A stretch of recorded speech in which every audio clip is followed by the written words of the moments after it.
जब मैं रात को घर पहुंचा तो मेरी पत्नी ने खाना लगाया। मैंने उसका हाथ अपने हाथों में लिया और कहा, मुझे तुमसे कुछ ज़रूरी बात कहनी है। वो शांत बैठकर खाना खा रही थी। उसकी आंखों में कुछ दर्द साफ नज़र आ रहा था। अचानक मुझे नहीं पता कैसे कहूँ, मगर उसे बताना ही था। मैंने बड़ी शांति से कहा, मुझे तलाक चाहिए। लगा जैसे उसे मेरे शब्दों से कुछ फ़र्क नहीं पड़ा, बल्कि उसने मुझसे पूछा, क्यों तलाक चाहिए?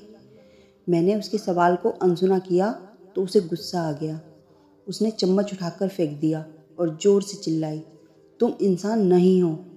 उस रात हमने एक दूसरे से बात नहीं की। वो रो रही थी। मुझे पता था कि वो जानना चाहती थी कि आखिर ऐसा क्या हुआ जो हमारा रिश्ता टूटने की कगार पर आ गया, पर मेरे लिए उसके सवालों का जवाब दे पाना नामुमकिन था। मैं अब किसी और से प्यार करने लगा हूँ। अब मुझे उससे प्यार नहीं रहा। मैंने उसे उसके बरसों के प्यार की सज़ा दी थी। भरे मन से मैंने तलाक के पेपर तैयार किए।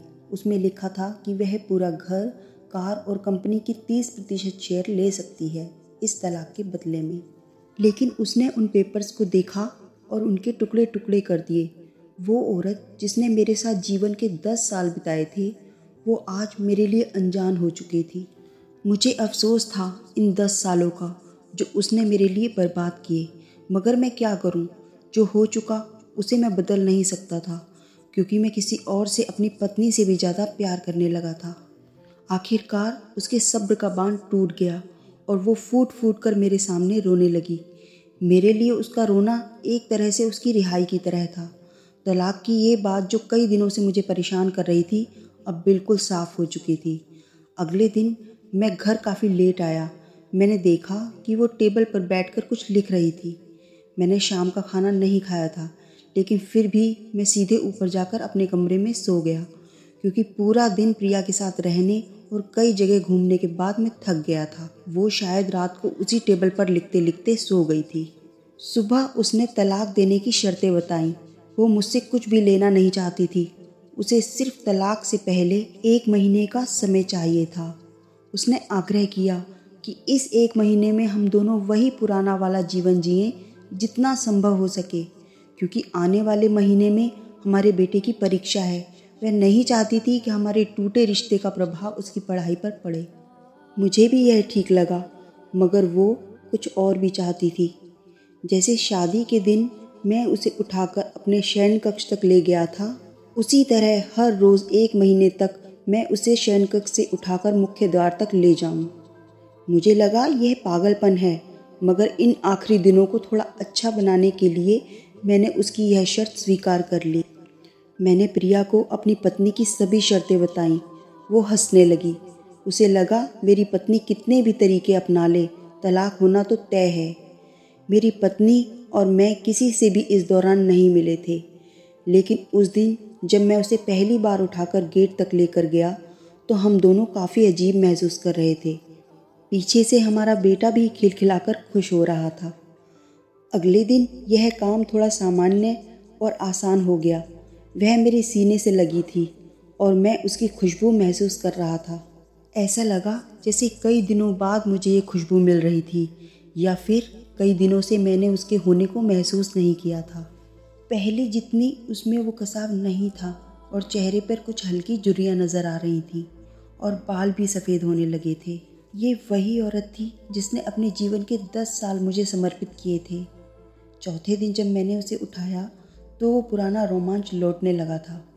5वें और 6ठे दिन वो पुराना प्यार फिर जागने लगा। मैंने प्रिया को इस बारे में कुछ नहीं बताया था। अब उसे उठाना और आसान हो गया था। शायद हर रोज़ यह सब करने का मैं आदी हो गया था।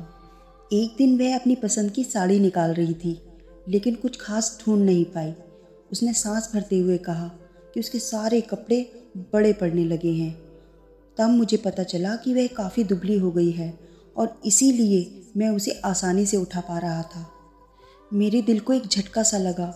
उसने अपने दिल में काफ़ी सारा दर्द छुपा रखा था।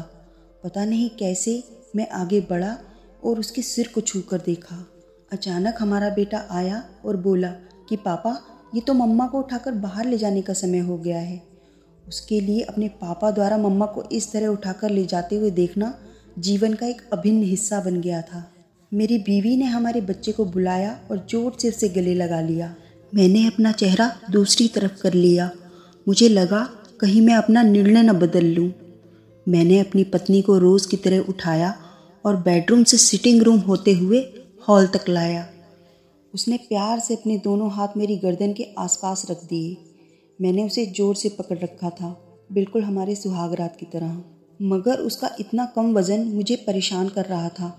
महीने के आखिरी दिन जब मैंने उसे उठाया तो मेरे लिए एक कदम भी चल पाना मुश्किल हो रहा था। हमारा बेटा स्कूल जा चुका था। मैं अपनी कार से ऑफिस गया और कार से कूद कर बाहर आ गया, बिना कार को लॉक किए। मुझे डर था कि अब एक पल की भी देरी मेरा इरादा बदल देगी। मैं ऊपर गया। प्रिया ने दरवाज़ा खोला और मैंने उससे कहा, प्रिया, अब मैं अपनी पत्नी से तलाक नहीं लेना चाहता।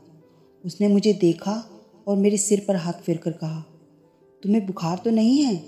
मैंने उसका हाथ हटाया और कहा, सॉरी प्रिया, अब मुझे अपनी पत्नी से तलाक नहीं चाहिए। हमारी शादीशुदा ज़िंदगी शायद हम दोनों के ध्यान न देने की वजह से बोरिंग हो गई थी, लेकिन इसका मतलब यह कतई नहीं कि हम एक दूसरे से प्यार नहीं करते।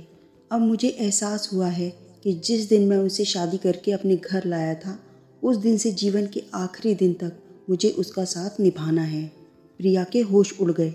उसने एक जोरदार चांटा जड़ दिया मेरे मुंह पर। वह रोने लगी और दरवाज़ा अंदर से बंद कर लिया। मैं सीढ़ियों से नीचे उतरा और आकर अपनी कार में बैठ गया। आगे एक फूल वाले की दुकान पर रुका और अपनी प्यारी पत्नी के लिए एक सुंदर सा गुलदस्ता लिया। दुकानदार ने पूछा कि इस पर क्या लिखना है। मैंने मुस्कुराते हुए कहा कि मैं तुम्हें जीवन के आखिरी दिन तक यूं ही उठाता रहूँगा, मेरी अर्धांगिनी। उस शाम जब मैं घर आया हाथों में गुलदस्ता लिए, मेरे चेहरे पर एक मुस्कान थी। मैं ऊपर अपने कमरे की तरफ भाग कर गया, लेकिन तब तक वह मुझे छोड़कर इस दुनिया से जा चुकी थी, हमेशा के लिए। वो कई महीनों से कैंसर से लड़ रही थी, लेकिन मैं प्रिया के साथ इतना खोया हुआ था कि कभी ध्यान ही नहीं रहा। उसे पता था कि वह जल्दी ही मुझे छोड़कर जाने वाली है, इसीलिए वह मुझे और मेरे बेटे के रिश्ते को टूटने से बचाना चाहती थी। मैं नीच उससे तलाक लेना चाहता था, लेकिन फिर भी उसने मुझे अपने बच्चे की नज़रों में एक प्यारा पति और पिता बना दिया था। जीवन की छोटी छोटी बातें रिश्तों में बहुत महत्व रखती हैं। बड़ा घर, बड़ी कार और बैंक बैलेंस ये खुशियों का हिस्सा ज़रूर बन सकते हैं, मगर अपनों के बिना इनकी कोई कीमत नहीं।